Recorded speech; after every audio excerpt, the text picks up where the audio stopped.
حضرت حسن اہل بیت میں سے ہیں. حضرت حسن بیت ہو گئے کس کے ہاتھ پر؟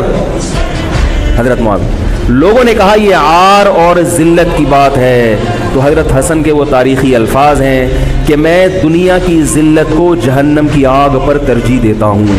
کیا مطلب؟ میں مسلمانوں کو آپس میں لڑتا ہوا نہیں دیکھ سکتا، میں نہیں لڑتا ہوا دیکھ سکتا. اب کوئی اس بیس پر حضرت علی پہ الزام لگائے کہ اس کا مطلب وہ لڑتا ہوا دیکھ سکتے تھے. بھائی ان کا جو موقف تھا، جو ان کی سمجھ میں آیا، وہ انہوں نے کیا. حضرت حسن کا موقف اپنے والد کے موقف سے مختلف تھا، اختلاف رائے ہو سکتا ہے. ان کا موقف یہ تھا کہ بھئی حضرت معاویہ حکومت کے اہل ہو یا نہ ہو یہ ایک الگ بحث ہے. اگر میں ان کے مقابلے میں متوازی حکومت قائم کروں گا تو پھر مطالبہ ہوگا حضرت عثمان کے قاتل سے قصاص، جو کہ ممکن نہیں ہے، اور پھر یہ لڑائی آگے چلے گی. بہتر ہے کہ دستبردار ہو جاؤ کہ حضرت آپ ہمارے خلیفہ ہیں، آپ ہمارے امیر. نبی صلی اللہ علیہ وسلم اس کی پیشگوئی پہلے کر چکے تھے. حضرت حسن رضی اللہ تعالیٰ عنہ کے بارے میں فرما چکے تھے کہ اللہ میرے اس بیٹے کے ذریعے مسلمانوں کے دو فریق میں دو پیدا کریں. تو جو اہل بیت سے محبت کرنے والے لوگ ہیں ان کو بھی چاہیے کہ کوئی ایسا کام نہ کریں جس سے مسلمانوں میں دوبارہ سے اختلاف اور انتشار پیدا ہو جائے. جوڑ کی اہمیت شریعت میں زیادہ ہے. اب جب حضرت معاویہ کی خلافت قائم ہوئی ہے، حضرت معاویہ نے حضرت حسن رضی اللہ تعالیٰ عنہ کے اکرام میں کوئی کسر نہیں چھوڑی. اس پر متواتر روایات ہیں کہ حضرت معاویہ جتنا حضرت حسن کا اکرام کیا کرتے تھے اتنا کسی کا اکرام نہیں کرتے تھے. بہت زیادہ آپ کو عزت دی حضرت معاویہ رضی اللہ تعالیٰ عنہ نے. حضرت معاویہ کے بعد یزید کی خلافت قائم ہوئی ہے، حکومت قائم ہوئی ہے. حضرت معاویہ صحابی رسول تھے. بہت سارے صحابہ کو آپ کے طریقہ حکومت پر اعتراض تھا، کیونکہ بہرحال باقاعدہ سلیکشن نہیں ہوئی تھی. لیکن پھر بھی صحابہ کرام نے جب حضرت حسن بیت ہو گئے تو باقی کس کو اعتراض کا ہوگا. پھر حضرت معاویہ رضی اللہ تعالیٰ عنہ کے دور میں بہت جہاد ہوا ہے. اسلامی خلافت، ہمارا جو بر صغیر میں اسلام آیا ہے اس کا بہت بڑا حصہ حضرت معاویہ کے دور میں اسلام آیا یہاں. حضرت معاویہ کے بعد جب یزید خلیفہ بنا ہے مسلمانوں کا تو بہت سارے صحابہ نے یزید کے ہاتھ پہ، بہت سارے تو نہیں، چند صحابہ نے یزید کے ہاتھ پر بیعت کرنے سے انکار کر دیا.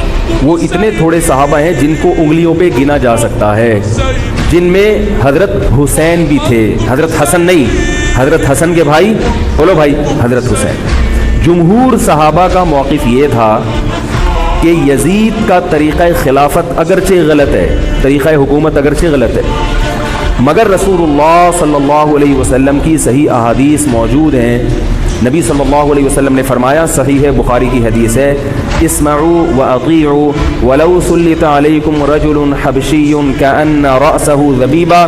آپ صلی اللہ علیہ وسلم نے فرمایا، سنو اور اطاعت کرو اگرچہ تم پر کوئی حبشی غلام مسلط کر دیا جائے جس کا سر کشمش کی طرح پچکا ہوا ہو. کیا مطلب؟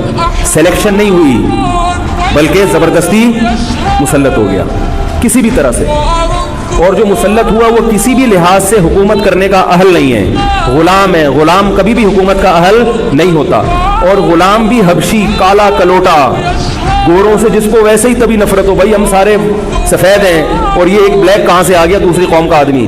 انسان دوسری قوم کے آدمی کو قبول نہیں کرتا، قوم بھی دوسری. اور فرمایا شکل بھی اچھی نہیں ہے. بھائی حاکم کم از کم شکل کا اچھا ہو تو اطاعت کرتے ہوئے مزہ آتا ہے. شکل بھی اچھی نہ ہو تو آدمی کہتا ہے یار اس کی مانوں میں.